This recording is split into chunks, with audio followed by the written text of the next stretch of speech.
So, I was asked to do the talk today on tech. And I think very obviously I wanted to frame this as Europe facing a two-dimensional challenge because it affects democracy and the markets, but it's at the two-level side. It affects us at home, but also abroad. So let's try and go through it. What is the challenge at home for democracy? The challenge is political in the sense that we know that MAGA forces are using social platforms in order to promote their agendas in Europe. In line also, of course, what Russians have been doing for a long while, and that includes also TikTok, but that's a separate topic. As we saw with J.D. Vance's speech in Munich, but also in his manifestations during the electoral campaign, very obviously they think, or MAGA people, they think that Europe has a democracy problem, the enemy within or the risk within. So it's not Russia who has a democracy problem. It's not the Gulf, it's just Europe. By the way, I think South Africa also seems to have a democracy problem to the eyes of Donald Trump. So these are the two only spots in the world where Trump is concerned about the quality of democracy these days. Then, as we saw, and I think we have a presentation that will be rolling, so please bring it in. So, we know that this vision is not only endorsed by J.D. Vance, but it also has been endorsed by Mark Zuckerberg and Elon Musk, lifting all controls that they should have in place with the Digital Service Act in order to promote these narratives across Europe. So this means an open and sheer defiance of European laws in order to promote this agenda.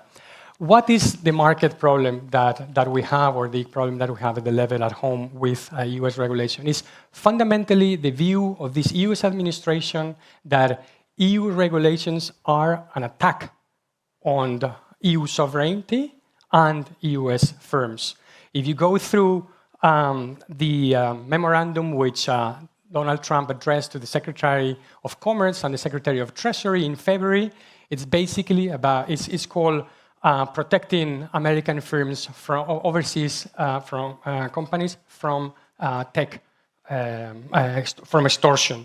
So basically, it's seeing European regulation as an extortion on American companies and a cost imposed on American companies, not only in fines and penalties and equating those to tariffs, but in quantifying with the help of the CCCA, the Computer and Communications Industry Association, trying to quantify very precisely what is the cost of regulation in terms of the money that these companies are not making in Europe, to the level of 50 billion a year when it comes to advertisement that they legally cannot produce because it would violate rules. And the cost of, during a decade with the CCA has estimated of EU regulations is about 1 trillion. So we owe 1 trillion to the US companies, big tech companies, because of our regulation. So what is the problem here for us is that, as we've been discussing these days, when it comes to trade and when it comes to defense, we can split the difference. We are strong on trade, but we can set tariffs at one point or the other, and maybe we can compromise on that. The same when it comes to defense, we've seen, we can raise our defense expenditure. We can buy a bit more American stuff while we prepare our own stuff. But the problem here with this agenda is, how do we compromise on democracy and how do we compromise on our regulations?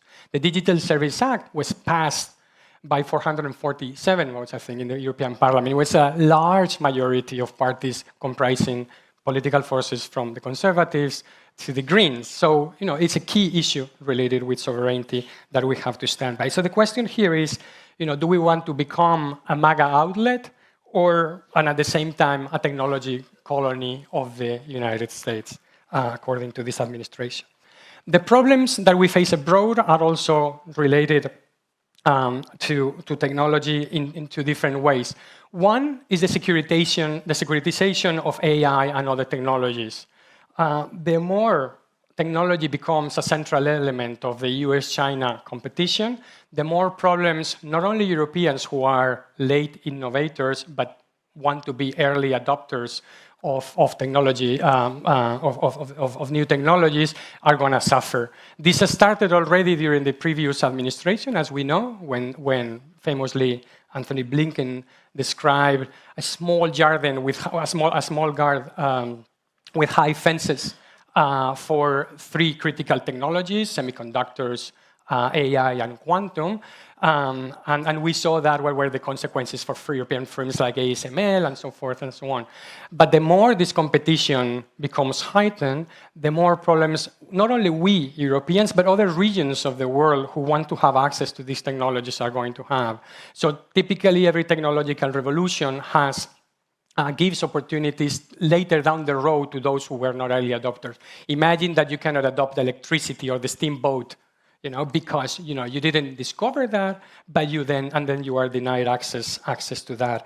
So it is very important that we keep that technology open. Also, as the late Kissinger said, if AI is going to be the nuclear race, but we don't have a theory of how AI is going to work when it comes to balance of power, military deterrence, and even a future of warfare, then there's much more instability and much more uncertainty.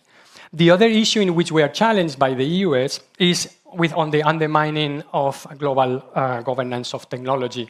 With the previous US administration, we have managed to sort out partly our difference through the TTC, but then work together in the OECD, in the G7, and to try and engage in a sort of democratic governance of technology, not only for us, but also trying to include other parts of the world.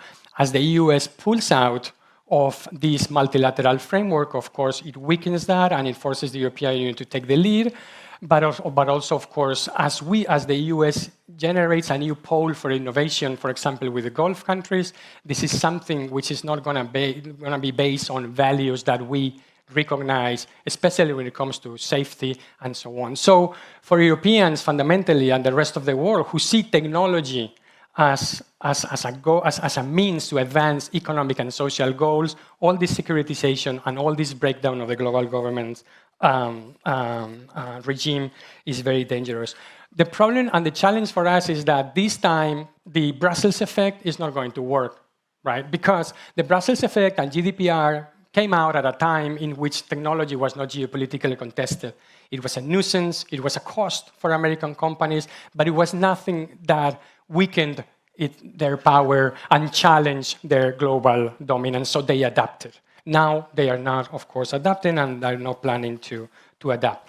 I'm going to end that with 6 policy proposals that I think we could work on, or at least try to push for. First, we have to push back against MAGA narratives on free speech. This is not about free speech.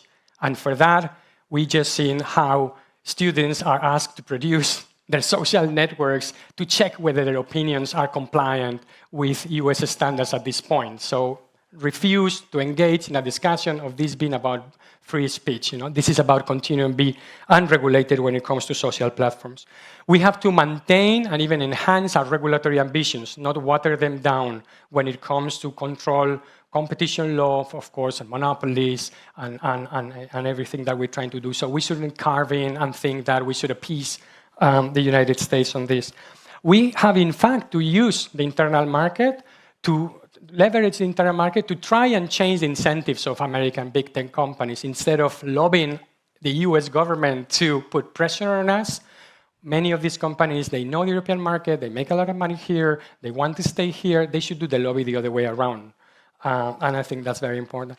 Then, as there is a huge agenda which is very costly, and we need a detailed discussion on the so-called European stack of technology. How are we going to regain or to gain our sovereignty to protect ourselves? Remember de Gaulle when he spoke of a protecteur abusif, which is now present across this discussion. And remember what has just happened with the ECC, when an executive order barred Microsoft from giving service to the head of the ICC, right? So these are kind of the dilemmas that we have to deal with. Fifth, we have to reinforce international coalitions. We have to reach out to partners and countries, see what we're doing with South Korea, Australia, and Japan. We have to keep that multilateral democratic governance system running. and give it more impulse. And I think finally it's very important that we have to engage with US domestic actors.